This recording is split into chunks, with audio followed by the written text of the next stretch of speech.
I have the Asetek Forte Button Box and the leather round wheel. And let's do a slight comparison to the TK Edition F1 wheel, just so you can see how awesome this ecosystem actually is. Let's take a look.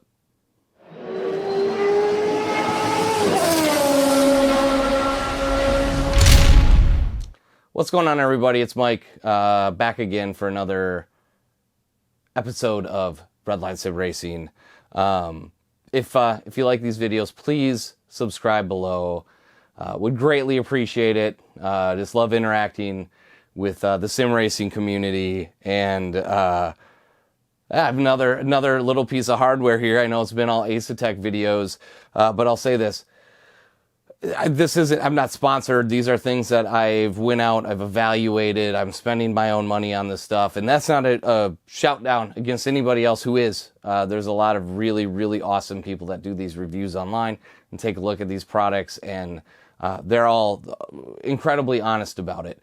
But I do want to say, because I have had that run of Asetek stuff here, that I'm clear that I'm out buying the stuff with my money based on the value and the evaluations that I've done. So today is no different. And so today, I didn't expect it to get here so soon, because I actually ordered from the global store, and I'm in the United States, but I did get the Forte Button Box that, as you can see in my hand, is attached to the leather wheel rim. And in my right hand here, I have the TK Edition F1 rim that came with my TK Edition package. And if you haven't watched that unboxing or the test drive, I'll link to that in the description below.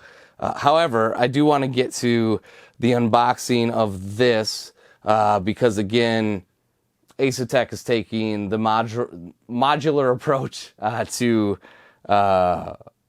sim racing to an entirely different level, and I continue to be impressed. And so, want to run through the unboxing and then just give you some final impressions. Just kind of pulling this thing out, unboxing it, putting together, and then, you know, like always, we'll get another extensive video up, giving this wheel rim and this button box a test drive. So let's take a look.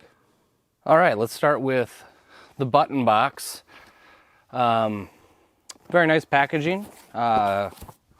This is the Forte edition, so it is the higher end of the two that they have, providing just a few more buttons on the actual hub. So let's pop this thing open and take a look.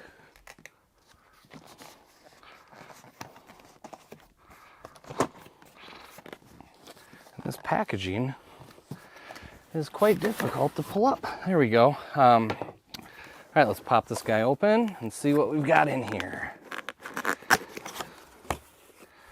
All right. A little floppy in here, but nevertheless, it's here. So we've got what looks to be the hub. Well, not what looks to be, it is the hub. And quite honestly, all of the buttons feel just the same as that TK F1 rim I have, which is nice. You have the two sticks. And what I do really like here is, which I didn't get to see on my TK base because it doesn't have that faux carbon fiber kind of decals on it, but that is really actually sharp looking. And then you have the quick release, just like the rest of the Asetek products, which I really like. And so, yeah, overall, first impressions, having had the F1 rim, this is exactly what I'd expect the hub to feel like. Let's see what else is in here. So we've got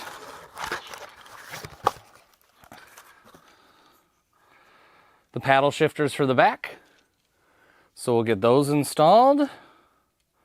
Again, looks like they just screw in. There's the magnets, and actually we can take a look here. As we pop these into the back, they likely just snap right in here like that, and then we'll screw it down in there. Good stuff for there. And then we've got this. I also really like this from Asetek if you want very much like the F1 wheel, they do give you decals if you want to label buttons.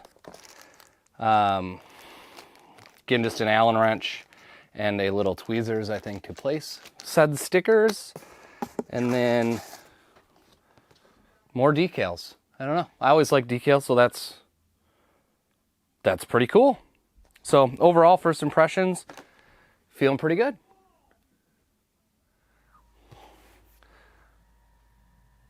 All right, here we are. Here's the wheel rim. I went with the leather round wheel. I feel like, quite honestly, they're the most versatile.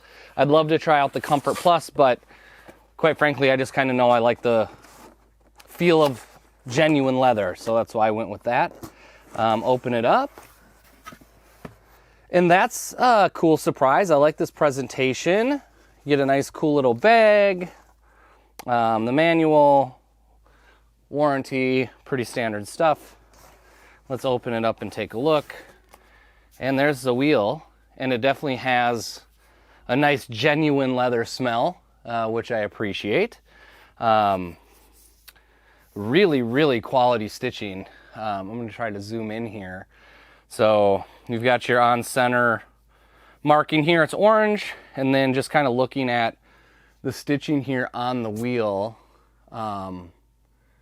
is really nice as well. Just trying to zoom in there on it. And so, yeah, overall, really, really great quality. And again, as far as just mounting to the hub, it'll go a little bit like this. I'm just trying to line it up. It'll end up looking like that. So we'll get some of this stuff screwed together and take it for a test drive. But overall, really, really impressed. Again, buttons are all reachable from the wheel, and yeah, same awesome quality that I've come to expect from Asetek. So really impressed with what we've got here. So one thing I just noticed here on the wheel box, and when you saw me unbox it, you may have noticed that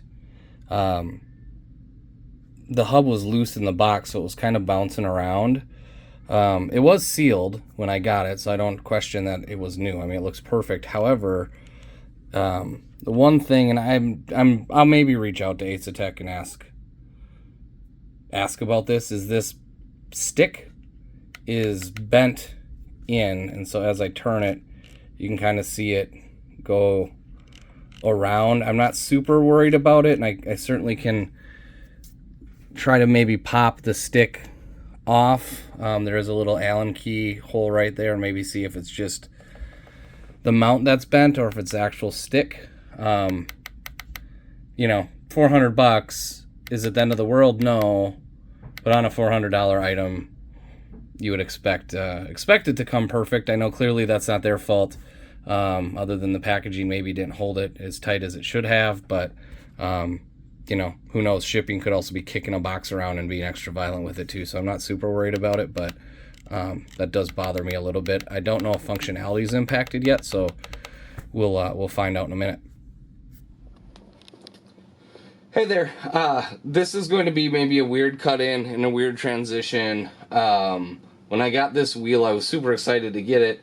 However, I had just gotten home from work. I didn't expect it to show up, and I had my kids running around, but I wanted to get a video done quick, and I didn't do a great job recording a couple aspects, so I apologize for that, but I wanted to take the opportunity now, if you are new to the channel. So, a couple things. With the quick release, there's a button right here that you pull forward, and this is the quick release for the wheel. Super easy adjustment, comes right off, and then there is the triangle, which I showed earlier on the unboxing, and then the triangle here on the base that just essentially snaps right in, and you can just hear the click, and you're locked in. Completely rigid, incredible setup. The second thing I want to show you, and I'm just going to unattach it again, and I didn't get a real good view of this during the unboxing, but the paddle shifters, two things. To get them mounted, They come essentially closed, but it's because they're adjustable. So if you loosen up just this Allen head screw, it allows you to adjust where you want the shifter on the paddle, or on the wheel hub, or the button box as Asetek calls it, and you can kind of tighten that down where you prefer based on how big your hands are, how you want to use the wheel. And then once you slide that out, you do have access to the hole that allows you to actually just mount that to the button box.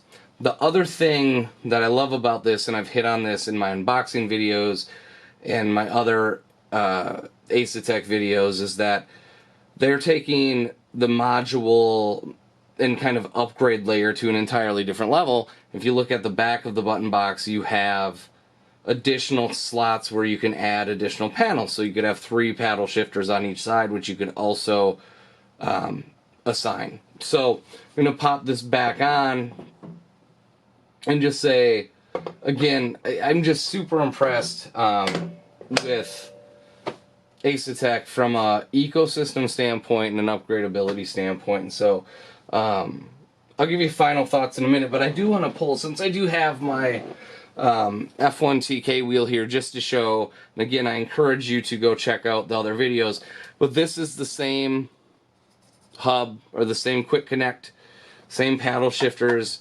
same adjustability if you want it, but also, again, just like the Forte hub has a lot of the same buttons on it,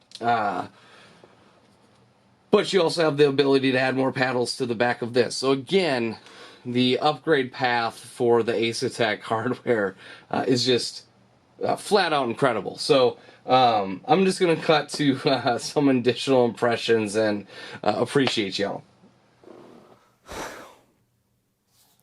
Hey y'all, so there it is. The Asetek Forte button box and the round leather wheel.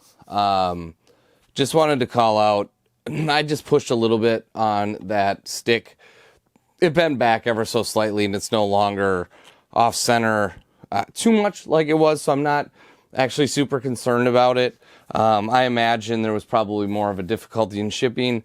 Functionality is actually completely fine with it, so I'm not worried there. I will say this thing from a sim racing perspective is it's absolutely incredible. And I know I said it throughout the video, but Asetek just continues to do it again for me.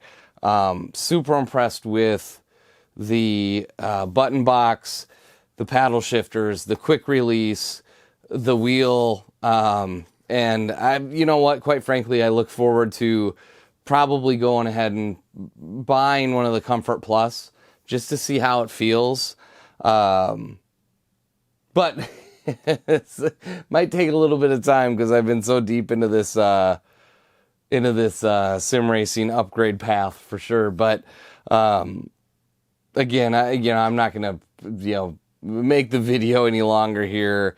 If you're looking for sim racing stuff, again, like I said, I went with the Asetek ecosystem so far, and I've been really impressed with it to date. So if you have any questions, feel free to ask in the comments below, and subscribe if you like these videos. Until next time, we'll see you later, and have fun racing.